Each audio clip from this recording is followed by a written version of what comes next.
2024 மட்டுமல்ல, 2038 வரை மோடிதான் பிரதமர். ஓங்கோலில் வந்தவர்கள் எல்லாம் தமிழர் என்றால் மோடியும் தமிழன்தான். தமிழகத்தில் மோடி எங்கு போட்டியிட்டாலும் சாதனை வெற்றியை பெறுவார். பத்திரப்பதிவு அலுவலகத்தில் லஞ்ச ஒழிப்புத்துறை ரெய்டு நடத்தினால் தமிழகத்தின் பாதி கடனை அடைத்து விடலாம். பாஜக மாநில தலைவர் அண்ணாமலை பேட்டி. மதுரை பாண்டிக்கோவில் பகுதியில் உள்ள RR மண்டபத்தில் பாஜக மாநில நிர்வாகிகள் ஆலோசனை கூட்டம் நடைபெற்றது. இதில் பாஜக மாநில தலைவர் அண்ணாமலை பங்கேற்ற பின்னர் செய்தியாளர்களை சந்தித்து பேசினார். வணக்கத்தை தெரிவித்துக் கொள்கின்றோம். மதுரையில உங்களை சந்தித்துக் கொண்டிருக்கின்றோம். 2-3 முக்கியமான விஷயங்களை உங்களிடம் பேசுவதற்கு எங்களுக்கு ஒரு வாய்ப்பு இருக்கு. ஜனவரி 9ஆம் தேதியிலிருந்து நம்முடைய போக்குவரத்து துறையில் இருக்கக்கூடிய தொழிலாளர் சங்கங்கள் காலவரையற்ற போராட்டத்தை அறிவிச்சிருக்காங்க.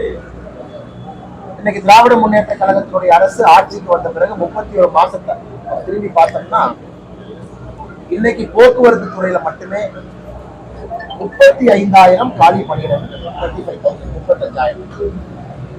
இன்னைக்கு போக்குவரத்து துறையுடைய சங்கங்கள் அறிவித்திருக்கக்கூடிய அந்த காலவரையற்ற போராட்டத்துல 6 அம்ச கோரிக்கையை வலியுறுத்திருக்காங்க. அதுல முக்கியமான கோரிக்கை என்பது இந்த 35,000 காலி பணியிடங்கள் நிரப்பணும்.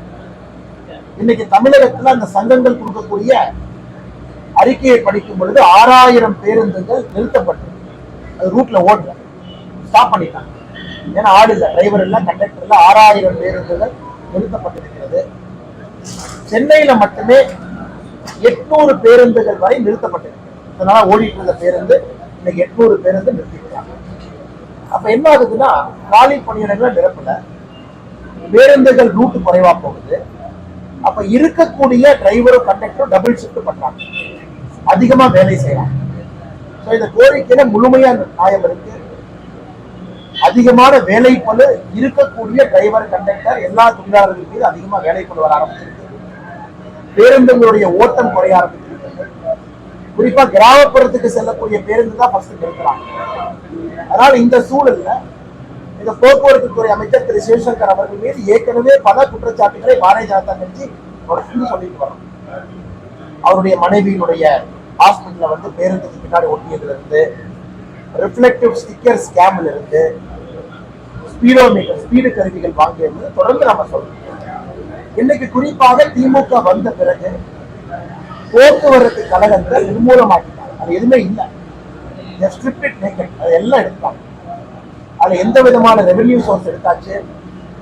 அவர்களுக்கு மாநில அரசு கொடுக்க வேண்டிய மானியத்தை கொடுக்கல. ஃப்ரீ பஸ் டிராவலுக்கு இவர்கள் கொடுக்கக்கூடிய மானியத்தையும் கரெக்ட் டைம் கொடுக்கல. இதனால் ஒரு பக்கம் போக்குவரத்து கழகத்தினுடைய கடன் சுமை அதிகமாகிடும். வட்டி கட்ட ஆரம்பிச்சிட்டாங்க.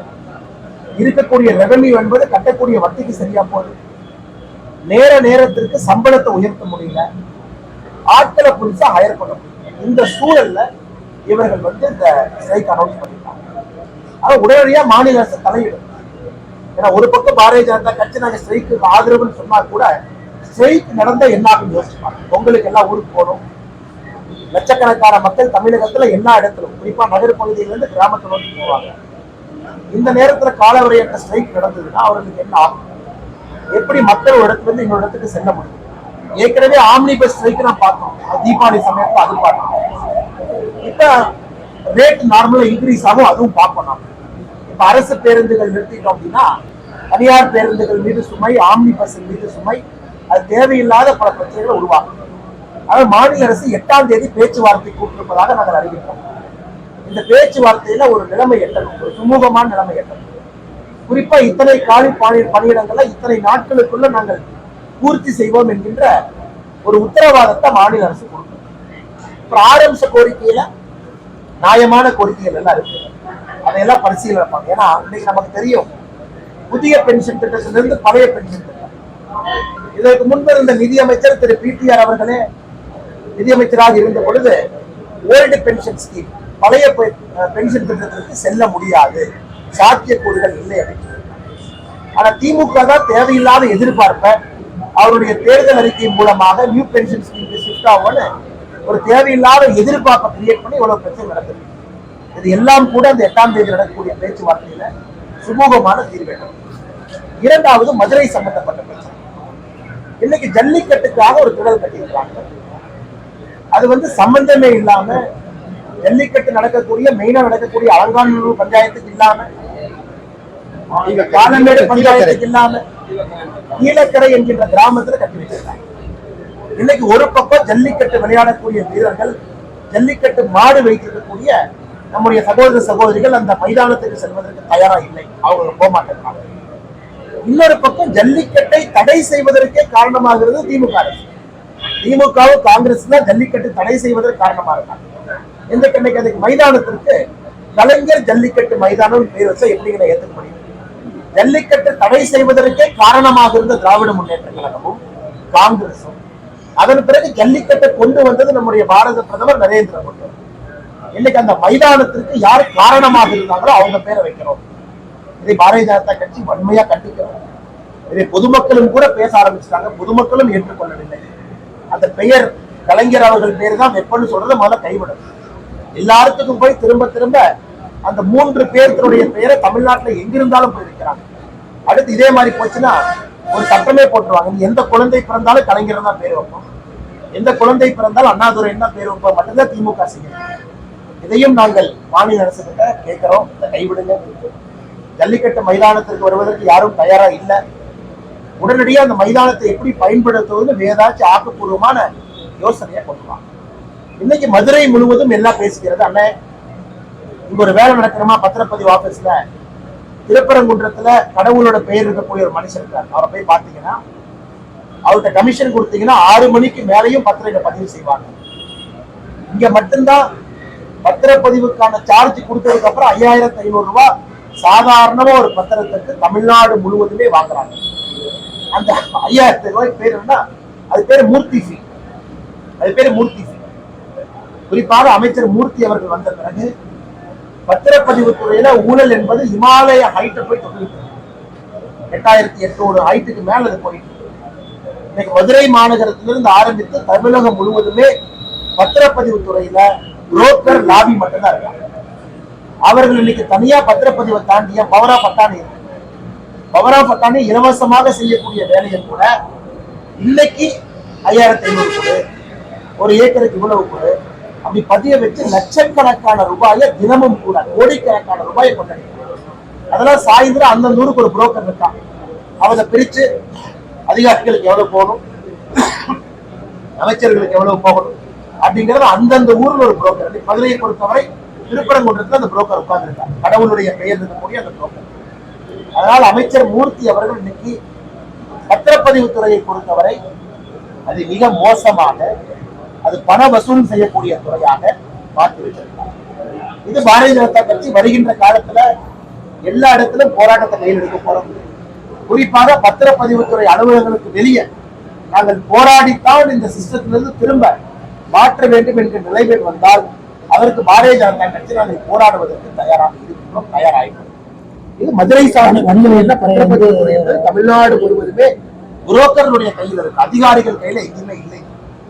டிவிஎஸ்சி எங்கெங்கயோ போறாங்க, யாரையோ பிடிக்கிறாங்க.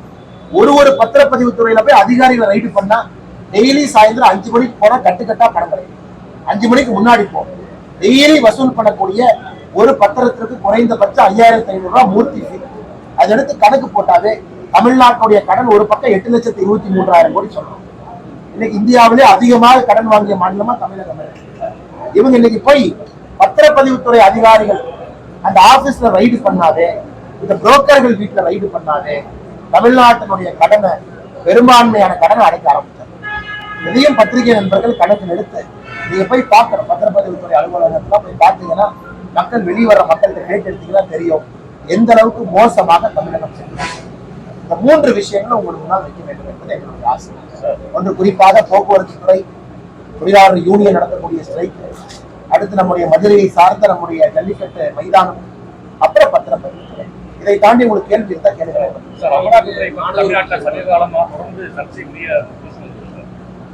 பாஜக நிர்வாகி சொல்லிட்டு ஐடி வந்தாங்க சொல்லி டாக்டர் கிருஷ்ணசாமியே கம்ப்ளைண்ட் பண்ணியிருக்காரு. நீங்க புரிஞ்சுக்கிறதே, அதாவது அமலாக்கத்துறையினுடைய பங்கனிங் தெரியாம ஒருத்தவங்க பேசுறாங்கன்னா என்ன பதில் சொல்றது?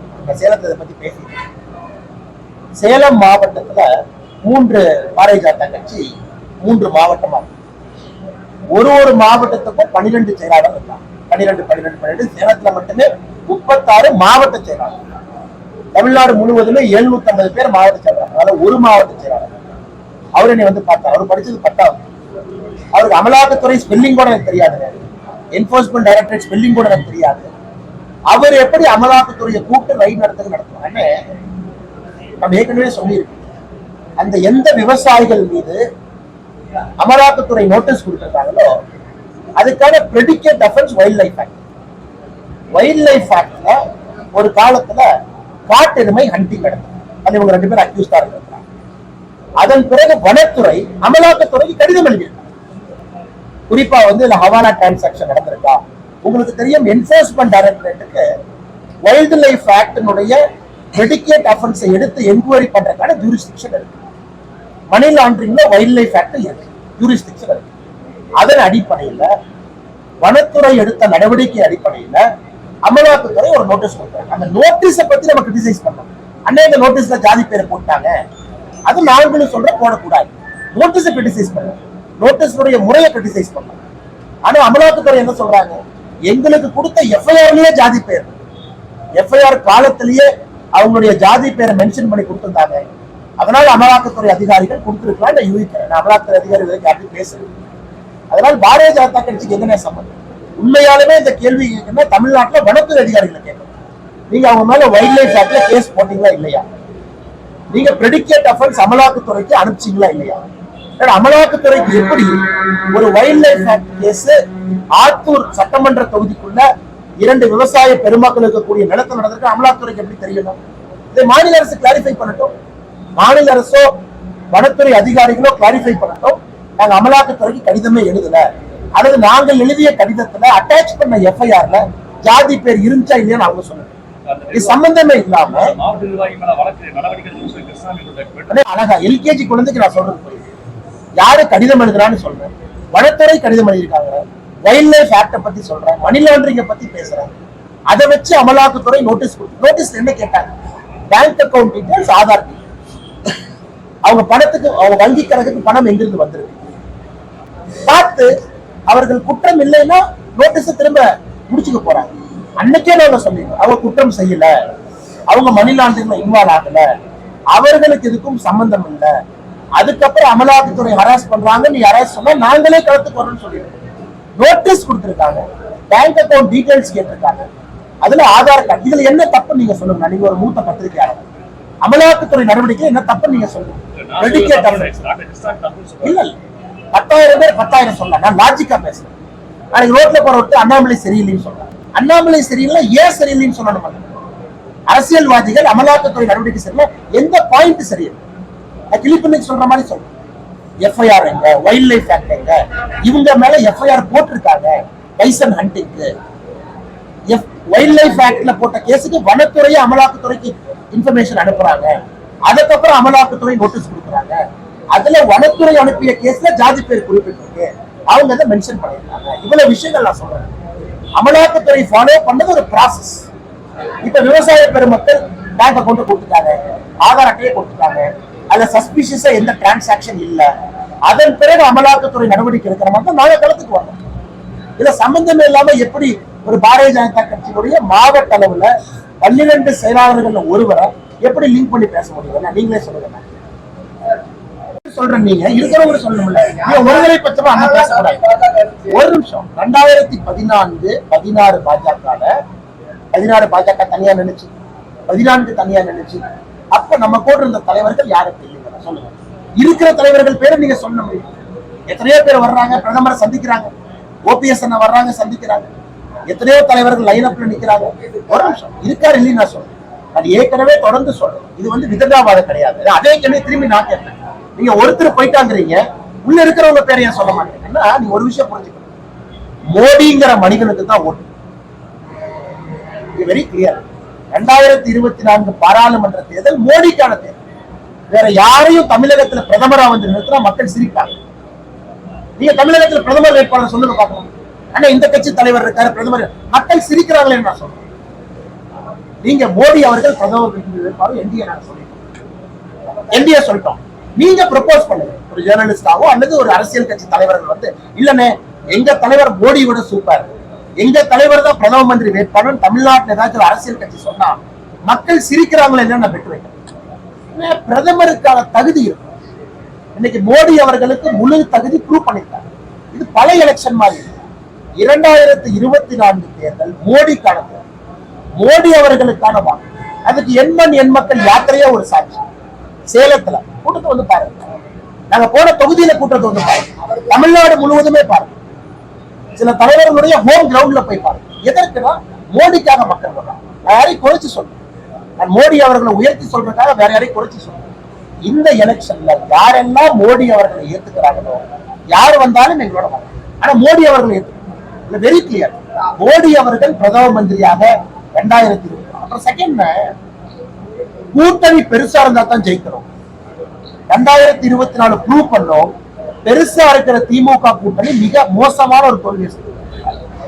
கூட்டணியினுடைய நம்பர் முக்கியம். இதேதான் அண்ணாதுரை அவர்கள் பாராளுமன்றத்தில் சொன்னார்.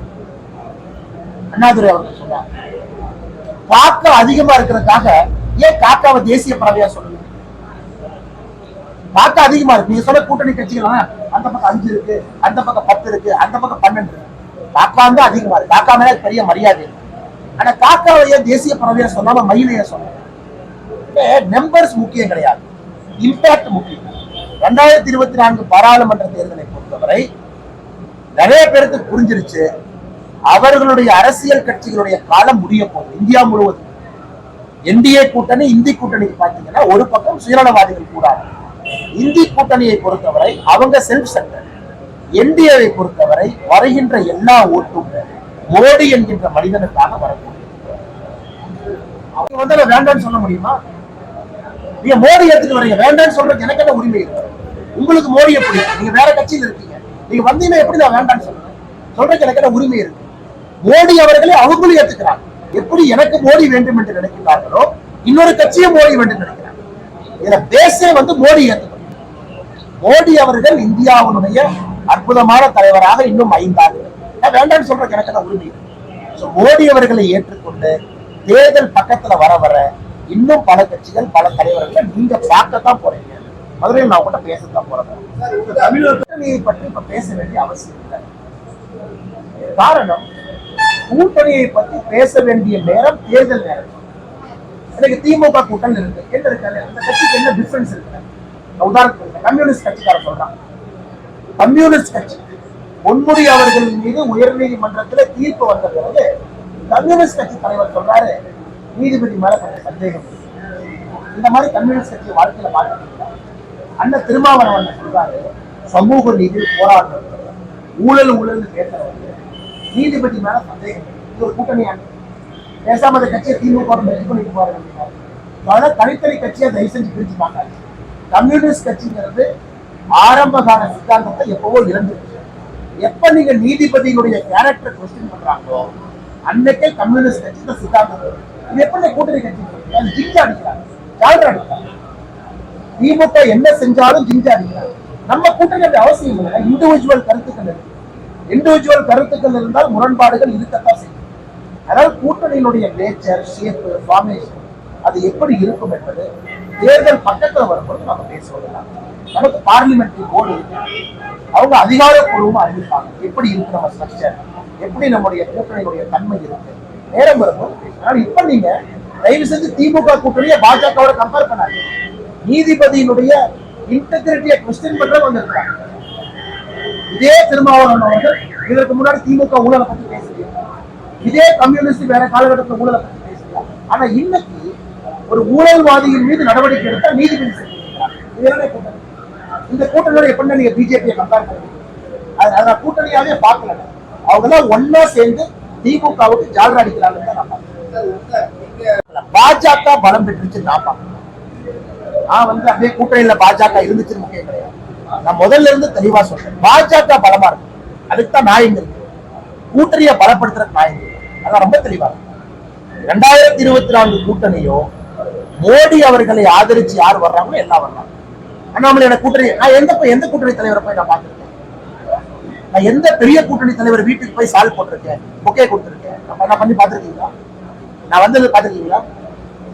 இல்ல டெய்லி போய் திமுக பண்ற மாதிரி அண்ணன் சூப்பர், அண்ணன் நீங்க மலர் தொழில், அண்ணன் நீங்க சூப்பர், அதெல்லாம் பண்ணமா? எங்களுக்கு ஆதரவு வேணுமா போய் கேட்டு, அவங்களுக்கு ஆதரவு வேணுமா அவங்க வந்து கேட்டு. அப்படி அப்படிதான் நடந்திருக்கு. நான் போய் இவங்க மாதிரி இந்த பிறந்தநாள் விழா போய் மாலை போடுறோம், இவங்களுக்கு போய் வீட்டுக்கு பண்ண மாட்டோம், தேவையில்லை. என்னுடைய வேலை, எங்களுடைய வேலை பாரதிய ஜனதா கட்சியை வலிமைப்படுத்தும். மற்ற கூட்டணி கட்சிகள் யார் இருக்காங்களோ பிரதமர் அவர்களை ஏற்றுக்கொண்டு எங்களோட இருக்காங்க. பரஸ்பரமான நட்பு. ஆனா இன்னொரு கட்சியை பலப்படுத்துறதுக்கு பாரதிய ஜனதா கட்சியா கூட்டணி இருக்கு, அது நோக்கம் கிடையாது, என் நோக்கம் கிடையாது. இதுல ரொம்ப தெளிவா இருக்கு. என்னுடைய மெஷர், என்னுடைய ஸ்டாண்டர்ட் அண்ணாமலையான கூட்டணியை பலப்படுத்தணும், அது என் வேலை கிடையாது. அது டெல்லியில் இருக்கிற தலைவர்கள். என் வேலை பாரதிய ஜனதா கட்சியை பலப்படுத்துவது. அந்த வேலையை வெற்றிகரமாக நான் செய்கின்றேன் என்று நம்புகிறேன். 8,76,000 கோடி ரூபாய்க்கு நம்ம கணக்கு கொடுத்துருக்கோம். குறிப்பா 9 ஆண்டுகளாக நம்முடைய திட்டங்கள் செக்டார் வைஸ் நம்ம கொடுத்திருக்கக்கூடிய பணம், ஏர்போர்ட்ல இருந்து, போர்ட்ல இருந்து, ரோடுல இருந்து, ஹெல்த் செக்டர் சுகாதாரத்திலிருந்து, கல்வியிலிருந்து நாம் கொடுத்திருக்கக்கூடிய பணம் இன்னைக்கு 10,76,000 கோடி ரூபாய் தாண்டி. இன்னைக்கு நிதி அமைச்சர் அவர்கள் சென்னையில் 2 நாட்களுக்கு ஒரு பட்டியல் கொடுத்தாங்க. குறிப்பாக டைரக்ட் டாக்ஸேஷன், இன்டைரக்ட் டாக்ஸ் விட்டுறதுல டைரக்ட் டாக்ஸேஷன்ல இன்கம் டாக்ஸ், கார்பரேட் டாக்ஸ், இதனுடைய அடிப்படையில தமிழகம் எவ்வளவு பணம் கொடுத்திருக்கு? நாம் 6,23,000 கோடி.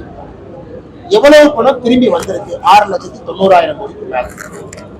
அப்புறம் ஜிஎஸ்டியை பொறுத்தவரை உங்களுக்கு தெரியும், 50% மாநில அரசு, மத்திய அரசினுடைய 50%த்துல 42% அந்த 50, அப்புறம் 21 ரூபா 100 ரூபாய்க்கு மறுபடியும் மாநில அரசுக்கு வருது. அப்ப 71 ரூபா ஜிஎஸ்டில மறுபடியும் மாநில அரசுக்கு வருது, 29 ரூபா மத்திய அரசு கையில நடத்துக்கப்படுகிறது. அதற்கு என்ன செய்திருக்கின்றோம் நம்ம பேசணும். இன்னைக்கு திமுக காரர் சொல்லட்டும், கொங்கு பகுதி கொடுத்த டாக்ஸுக்கு கொங்கு பகுதிக்கு என்ன பண்ணிருக்காங்க, மதுரை பகுதி கொடுத்த டாக்ஸுக்கு மதுரை பகுதிக்கு என்ன பண்ணிருக்காங்க? அந்த டாக்ஸ் கொடுக்குறோம்ல, நாம கணக்கு கொடுக்குறோம்ல. கொங்கு பகுதி தமிழ்நாட்டுல 60% டாக்ஸ், கொங்கு பகுதி, மதுரை பகுதி நீங்க டாக்ஸ் நிறைய கொடுக்குறீங்க, மதுரைக்கு என்ன பண்ணிட்டாங்க? இந்த எப்படி நாம தமிழகம்னு பேசுறோமோ, முதலமைச்சர் அவர்கள் Kongu, Cholamandalam, south Tamil Nadu, central, delta பேசணுமல்ல, கடலோர பகுதி பேசணுமல்ல. சென்னை, காஞ்சிபுரம், செங்கல்பட்டு, கோயம்புத்தூர் 4 மாவட்டங்கள் தமிழகத்துல 32 விழுக்காடு உற்பத்தி திறன் கொடுக்குறாங்க. அந்த மாவட்டத்துக்கு என்ன பண்ணிருக்கீங்க? இந்த கேள்வி நான் கேட்க ஆரம்பிச்சா முதல்வர் எங்க போய் மூஞ்சியை மறைச்சுக்குவாங்க. உங்க பகுதியில் ஒரு தண்டை, நானும் தமிழ்நாட்டு குடிமகன், 60% டாக்ஸ் நாங்க கொடுக்குறோன்னு, உங்க பகுதிக்கு ஒரு கோயம்புத்தூர் ஏர்போர்ட் எக்ஸ்பாண்ட் பண்ண முடியல, அதுக்கு நிலத்தை உங்களால கொடுக்க முடியலன்னு கேட்டா முதலமைச்சர் மூஞ்சி எங்க போய் வச்சுக்குவாங்க? தமிழகங்கிறது மெட்ராஸ் டெவலப்மெண்ட் மட்டும் இல்லை, சவுத் தமிழ்நாடு வளரும், சவுத் தமிழ்நாடு தொழிற்சாலை. இதை தங்கம் தென்னரசு அவர்கள் பதில் சொல்லணும். தமிழ்நாட்டுல ஒரு மாவட்டத்துல எவ்வளவு டாக்ஸ் வந்துச்சு சொல்றது கேளுங்க, அக்ரிகேட் எவ்வளவு வந்துச்சு? அதே கேள்வியை நான் கேட்கிறேன். கோயம்புத்தூர் எவ்வளவு கொடுத்துச்சு, திருப்பூர் எவ்வளவு கொடுத்துச்சு, விருதுநகர் எவ்வளவு கொடுத்துச்சு, மதுரை எவ்வளவு கொடுத்துச்சு, சென்னை எவ்வளவு கொடுத்துச்சு, திரும்ப அந்த மாவட்டத்துக்கு எவ்வளவு கொடுத்தீங்க? அதேதான் நாங்க சொல்றோம். அப்ப நீங்க வளர்ச்சி அடையாத மாவட்டத்துக்கு அதிகமா கொடுத்த நீங்க கணக்கு சொன்னா, வளர்ச்சி அடையாத மாநிலத்திற்கும் மத்திய அரசு கொடுக்கணும். இதுக்கு சவாலான தங்கம் தென்னரசு அவர்களோ முதலமைச்சர் இதுக்கு சவால். தமிழ்நாட்டினுடைய நிதி பகிர்வு முறையா போயிருக்காங்க. கோயம்புத்தூருக்கு முறையா கொடுத்திருக்கீங்களா? மதுரைக்கு முறையா கொடுத்திருக்கீங்களா? தூத்துக்குடி கொடுத்திருக்கீங்களா? விருதுநகர் கொடுத்திருக்கீங்களா? நிர்மலா சீதாராமன் எப்படி இந்திய பேரரசுல ஒரு தனி மாநிலம் நம்முடைய மாநிலத்தை கணக்கு கொடுத்தாங்களோ, நீங்க மாவட்ட வாரியா கணக்கு மாவட்ட வாரியா கொடுங்க. நகைகள் நான் இருக்கல, அந்தந்த மாவட்ட டாக்ஸ் கட்டுறாங்க, கஷ்டப்பட்டு உழைக்கிறாங்க, அந்த மாவட்டத்துக்கு போகணுமல்ல. இதான் தமிழ்நாட்டு பேசவே பேசாது திமுக. எங்களை பொறுத்தவரை மாவட்டத்தில் யாரு டாக்ஸ் கொடுத்தாங்களோ மாவட்டத்துக்கும் திட்டம் போகணும். எந்த மாவட்டம் டாக்ஸ் கொடுக்கறதுக்கு தடுமாறுறாங்க அவர்களுடைய உற்பத்தி திறனை அதிகரிக்கும் முயற்சி. புதுக்கோட்டையிலயோ அரியலூர்லயோ பிறந்திருந்தா நான் கேட்பேன், ஏன்னா 50 வருஷமா எங்க ஊர் கடைசியா இதான் திராவிட மாடல். 50 வருஷமா 0.8 நான் இருக்கணும். இதை பல இடத்துல யாத்திரையில பேசுறேன், கவனிச்சீங்களான்னு. தமிழ்நாட்டில் இருக்கக்கூடிய சில மாவட்டங்கள் பீகாரை விட மோசமா இருக்கு. இதுல திராவிட மாடலா? அதாவது வளர்ச்சி என்பது எல்லா பக்கமும் போகணும். வளர்ச்சிங்கிறது கான்சென்ட்ரேட் பண்ணி பெருநகரத்துல வச்சிருக்கீங்க. ஆனா தங்கத்தை எப்படி நாங்க மத்திய அரசு நம்முடைய தமிழகத்திற்கு இவ்வளவு நிதி பகிர்வு, கேரளாக்கள் சொன்ன மாதிரி நீங்க மாவட்ட வாரியா கொடுங்க, நாங்க பாக்கணும். மாவட்ட வாரியா கொடுங்க, எவ்வளவு கனெக்ஷன் ஆகும். ப்ரொஃபசர் ஐயா நம்ம நிறைய அந்த விஷயங்கள்லாம் ஸ்டடி பண்ணிருக்காரு. கிட்டத்தட்ட 25 ஆண்டுகள் வாழ்க்கை இதுக்காக அர்ப்பணிச்சிருக்காரு. கொங்கு பகுதி, சோழ மண்டலம், மத்திய பகுதி, சென்னை எல்லாம் நிறைய பேப்பர் போட்டிருக்காரு. இதுல எக்ஸ்பர்ட்டே இவரு தான். அதை சொல்லணும், அதை மறைச்சிட்டு நீ மத்திய அரசு இவ்வளவு கொடுத்துச்சு, யூபி கொடுத்த, நீ பீகார் கொடுத்த, நீ ராஜஸ்தான கொடுத்த, அதுக்குத்தான் நிர்மலா சீதாராமன் அவர்கள் ஒரு பதிலே சொல்லியிருக்கிறாங்க. ஆனால் நான் கேட்கிறேன், தங்கம் தென்னரசு அவர்கள் இதை சொல்லுங்க. நாங்கள் எந்த இடத்துக்கும் எதிரானது கிடையாது. நிறைய கொடுத்தவங்களுக்கு நிறைய கொடுங்க, குறைவா கொடுத்தவங்களுக்கு நிறைய கொடுத்ததுக்கான உற்பத்தி திறனை அதிகப்படுத்துங்கன்னு தான் கேட்கணும். தொடர்ந்து 0.8 அரியலூர் இருக்கு, எப்படி ஏத்துக்க முடியும்? திருவாரூர் 1.1 இருக்கு. இன்னைக்கு குளோபல் இன்வெஸ்டர்ஸ் மீட் நடக்குது ஜனவரி 7-8. முதலமைச்சர் சொல்றாங்க 5.5 லட்சம் கோடி பணம் வரப்போ. துபாய்க்கு போன 6000 கோடி இன்னும் வரல, 1.5 வருஷம் ஆச்சு, இன்னும் 6000 கோடி வரல. குளோபல் கம்பெனி 1000 கோடி இன்னும் வரல. சிங்கப்பூர் போயிட்டு வந்தீங்க, ஜப்பான் போயிட்டு வந்தீங்க, பணம் வந்துச்சா? அதனால எலெக்ஷனுக்கு முன்னாடி டிராமா, ஒரு இன்வெஸ்டர்ஸ் மீட்னு போட்டு தமிழ்நாட்டுல எந்த தொழிலதிபர்லாம் இப்ப வேலை செய்யறாங்களோ அவங்களை கூப்பிட்டு மிரட்டி, நீ ஒரு 10,000 கோடி கையெழுத்து போடு, நீ ஒரு 50,000 கோடி. ஆனா ரியலைசேஷன் முக்கியம். இதற்கு முன்னாடி தமிழகத்தில் நடந்த இன்வெஸ்டர்ஸ் மீட்ல எவ்வளவு கையெழுத்தாச்சு, எவ்வளவு பணம் வந்துச்சு, அந்த கணக்கு முதல்ல கொடுங்க. திமுக ஆட்சிக்கு வந்த பிறகு எவ்வளவு சொன்னீங்க, எவ்வளவு வந்திருக்கு. நாளைக்கு இன்வெஸ்டர்ஸ் மீட் பியூஷ் கோயல் அவங்க வர்றாங்க, மத்திய அரசு எல்லா சலுகையும் கொடுக்கும். பியூஷ் கோயல் அவர்கள் 2 நாள் சென்னையிலேயே தங்குறாங்க, இந்த ட்ரேட் ஏரியா. மத்திய அரசு என்ன வேணுமோ தமிழகத்துக்கு கொடுக்க தயாரா இருக்கிறாங்க. உதாரணத்துக்கு production linked incentive scheme, PLI. தமிழக இன்வெஸ்டர் மீட்ல புதிய நிறுவனங்கள் யாரு, பழைய நிறுவனங்கள் யாரு? உங்களுக்கு தெரியும், நீங்க மீடியா கம்பெனில இருக்கீங்க, விருப்பம் இருக்கா இல்லையா? இந்த வருஷம் ஒரு கம்பெனி 10 கோடி ரூபாய் இன்வெஸ்ட் பண்ணும், புதுசா எக்யூப்மெண்ட் வாங்கலாம், கேமரா வாங்கலாம், 2 பேர்ட்ட ஹையர் பண்ணலாம். அவங்களெல்லாம் கொண்டு வந்து திமுக அரசுக்கு வந்தனாலதான் பணம் வருதுன்னு எப்படி ஏற்றுக்கணும்? புதுசா என்ன வருது? ரொட்டீன் சைக்கிளிக்கல் இன்வெஸ்ட்மெண்ட் விடுங்க, ரொட்டீன் கேபிட்டல் இன்வெஸ்ட்மெண்ட் விடுங்க. புதுசா தமிழகத்துக்கு யாரை கூட்டிட்டு வர்றீங்க அப்படிங்கிறதையும் தமிழக அரசு கிளாரிஃபை பண்ணாங்கன்னா நம்முடைய நிதி சுமையும் வளர்ச்சியும் எப்படி இருக்குங்கிற ஐடியா நமக்கு. எய்ம்ஸை பொறுத்த வரைக்கும் நிலம் கொடுத்ததுல தாமதம், எய்ம்ஸை பொறுத்த வரைக்கும் ஜிக்கால இருந்து பணம் வருது, அது கோவிட்ல 2 வருஷம் ஸ்டாப் ஆச்சு. இன்னைக்கு எய்ம்ஸுக்கு அதிகாரப்பூர்வமாக எப்ப வேலை முடியும் என்று சொல்லியிருக்கோம், அதுக்கான டேட் அனௌன்ஸ் பண்ணியிருக்கோம். டெண்டரை ஓபன் பண்ணியாச்சு, அதற்கான வேலைகள் போர்க்கால அடிப்படையில மதுரையில நடக்கும். அதே இது திமுக கேட்கிறேன், நான் செங்கல் தூக்குறேன். ஒரு ஊர்ல திமுக சொன்ன வெட்டரி காலேஜ் எங்க போச்சு, திமுக சொன்ன கிருஷ்ணகிரி சிப்காட் எங்க போச்சு, இதெல்லாம் திமுக போன ஆட்சியில் நாங்க செய்வோம்னு சொன்னதுல இப்ப எங்க போச்சு? அதே கேட்கிறேன். தமிழ்நாட்டுக்கு இவ்வளவு கொடுக்குறேன்னு சொன்ன திமுக ஏன் இதெல்லாம் செய்யல? ஏன் மாதிரி வெட்டரி காலேஜ் கொடுக்கல? ஏன் சிப்காட் கிருஷ்ணகிரிக்கு வரல? நான் ஊரா நானும் செங்கல் தூக்கிட்டு சுத்துறேன். ஏன்னா திமுக அந்தந்த ஊருக்கு கொடுத்த வாக்குறுதி, அதையும் திமுக செய்யல. நாங்க இன்னைக்கு டேட் சொல்லிருக்கோம், திமுக டேட் சொல்லிட்டோம். மதுரை வெட்டரி காலேஜ் சொன்னாங்களா? டேட் சொல்லிட்டோம்.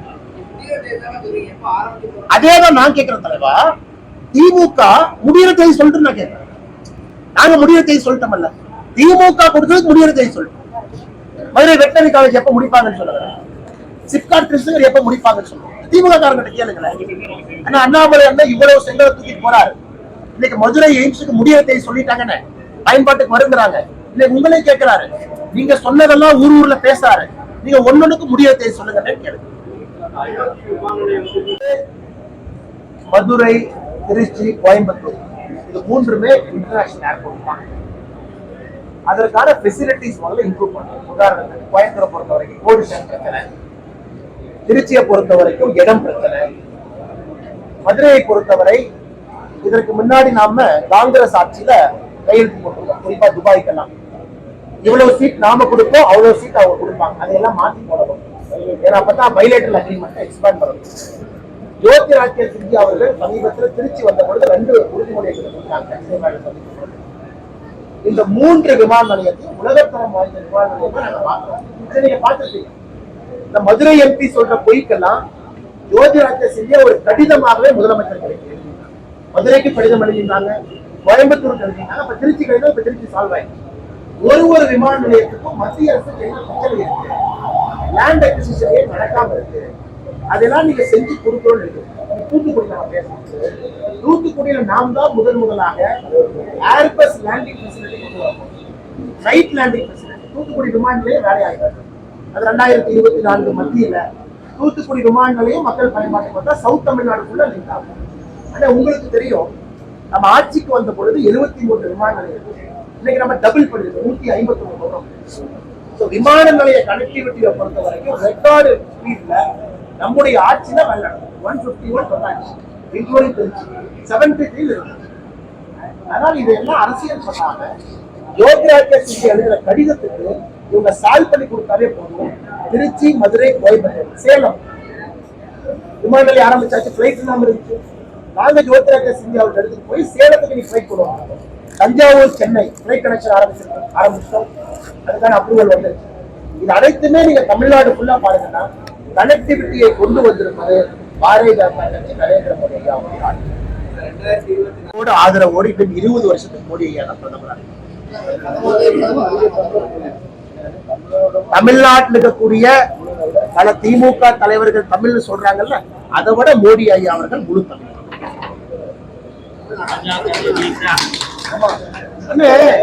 மோடி அவர்களை தமிழன்னு சொன்னா தமிழ்நாட்டில் பிறந்திருக்க வேண்டிய அவசியம் கிடையாது. தமிழ் உணர்வும் தமிழ் பாசமும் யாருக்கு இருக்கோ அவங்களும் தமிழர் தான். இன்னைக்கு ஓங்கோல்ல இருந்து வந்தவங்க எல்லாம் தமிழர்னு சொல்றாங்க. ஏன் குஜராத்ல பிறந்த ஒருத்தர் தமிழ் பட்டோடு ஏன் தமிழர்னு சொல்லக்கூடாது? திமுக அமைச்சரவையில 35 அமைச்சரை பாருங்க, எத்தனை பேருடைய பூர்வீகம் தமிழ்நாடு? நீங்க சொல்ற அதே பவுண்டரியை எடுத்துக்க, 35 அமைச்சர்கள்ல எத்தனை பேருடைய பூர்வீகம் தமிழ்நாடு? எத்தனை பேர் வீட்டுல தமிழ் மொழி பேசுறாங்க திமுக அமைச்சர்கள்?